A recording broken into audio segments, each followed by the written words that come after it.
کربلا میں یزید نے حضرت حسین کو شہید کروایا تھا۔ میرا بھائی بات یہ ہے کہ اقتدار تو یزید کا تھا نا، حکومت اسی کی تھی، گو اس نے نہیں کہا کہ شہید کرو۔ یہ ساری زیادتی جو ہے وہ ابن زیاد اور شمر دلجوشن کی ہے۔ یزید نے تو یہ حکم دیا تھا کہ ان کو میری بیعت پہ مجبور کرو، اور اگر وہ بیعت پہ مجبور نہ ہوں تو میرے پاس لے آؤ، لیکن انہوں نے اپنی خوشامد کے طور پہ لانے کے بجائے شہید کر دیا۔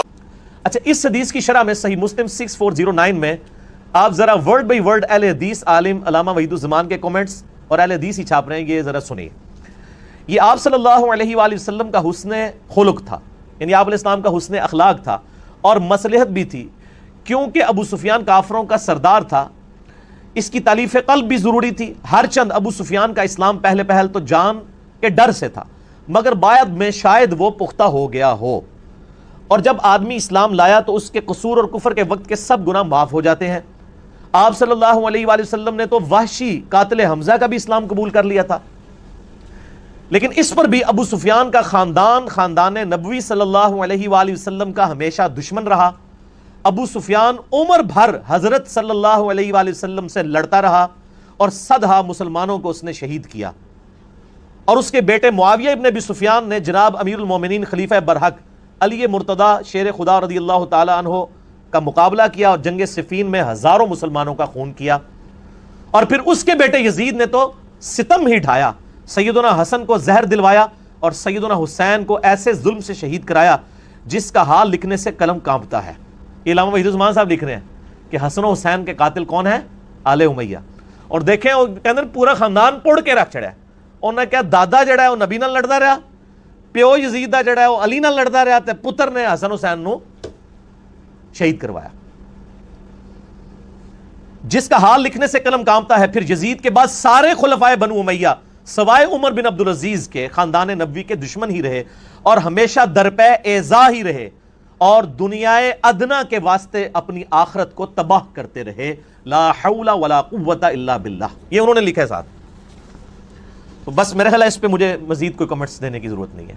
دوسرا ریفرنس بھی علامہ وحید الزمان صاحب کا صحیح مسلم میں ایک حدیث ہے، انٹرنیشنل نمبر کے مطابق 5976 اور 5977، اور یہ بخاری میں بھی اس کا کچھ حصہ ہے کہ نبی الاسلام نے اپنی وفات سے 1 مہینہ پہلے خطبہ دیا اور فرمایا مجھے یہ ڈر نہیں کہ تم میرے بعد مشرک ہو جاؤ، البتہ مجھے ڈر ہے کہ دنیا کی محبت تم پر غالب آ جائے گی، دنیا کے خزانے تم پر اللہ کی طرف سے کھول دیے جائیں گے، اور پھر تم دنیا کی محبت میں ایک دوسرے کو قتل کرو گے جس طرح اگلی امتوں نے کیا، اور تم بھی تباہ و برباد ہو جاؤ گے جس طرح اگلی امتیں تباہ و برباد ہوئی۔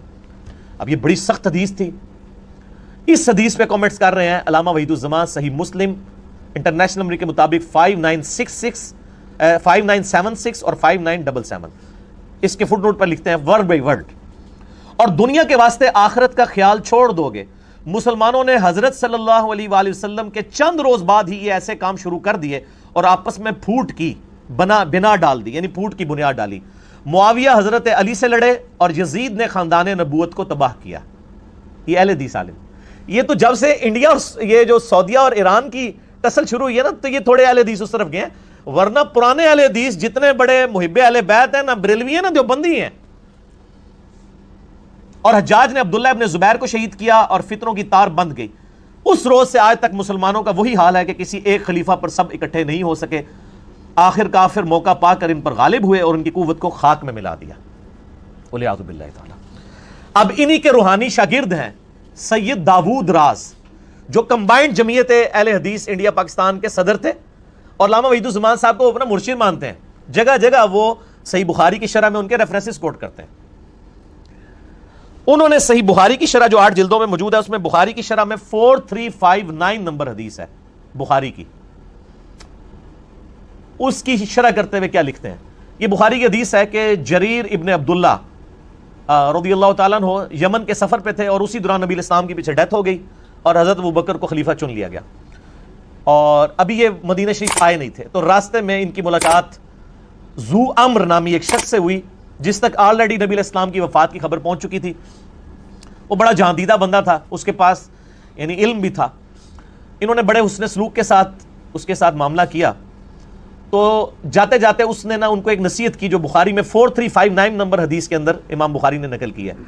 وہ شخص کہتا ہے کہ چونکہ تم نے مجھ پر احسان کیا ہے میں تمہیں ایک بات بتاؤں گا کہ تم اہل عرب اس وقت تک خیر و بھلائی کے ساتھ رہو گے جب تک تمہارا طرز عمل یہ ہوگا کہ جب تمہارا کوئی امیر وفات پا جائے تو تم اپنا کوئی اور امیر مقرر کر لو، لیکن جب عمارت کے لیے تلوار تک بات پہنچ جائے گی تو تمہارے امیر بادشاہ بن جائیں گے، وہ بادشاہوں کی طرح غصہ ہوا کریں گے اور انہی کی طرح خوش ہوا کریں گے. یعنی جب خلافت ختم ہوگی اور ملوکیت آئے گی پھر وہ دنیا دار بادشاہ ہوں گے. یہ بخاری کے الفاظ ہیں. کانت بالسیف کانوا ملوکا یغضبون غضب الملوک ویرضون رضا الملوک. اس پہ حدیث مکمل ہوئی ہے. اس کی شرح میں سید داؤد راز کیا لکھتے ہیں؟ ذو امر کی آخری نصیحت جو یہاں مذکور ہے وہ بالکل ٹھیک ثابت ہوئی. خلفائے راشدین یعنی ابوبکر، عمر، عثمان و علی کے زمانے تک خلافت مسلمانوں کے مشورے اور صلاح سے ہوتی تھی. اس دور کے بعد کسرا اور قیصر کی طرح یعنی رومن اور پرشین امپائر کے ہیڈ جس طرح اپنے بچوں کو خلیفہ بناتے تھے ان کی طرح طاقت کے بل پر بادشاہ بننے لگے اور مسلمانوں کا شرازہ منتشر ہو گیا. حضرت امیر معاویہ رضی اللہ تعالیٰ عنہ نے جب خلافت یزید کا اعلان کیا تو کئی بابصیرت صحابہ نے ان کو صاف کہہ دیا تھا کہ آپ سنت رسول کو چھوڑ کر کسرا اور قیصر کی سنت کو زندہ کر رہے ہیں. یہ بخاری میں ہے 4827 نمبر. میں نے اپنے پمفلٹ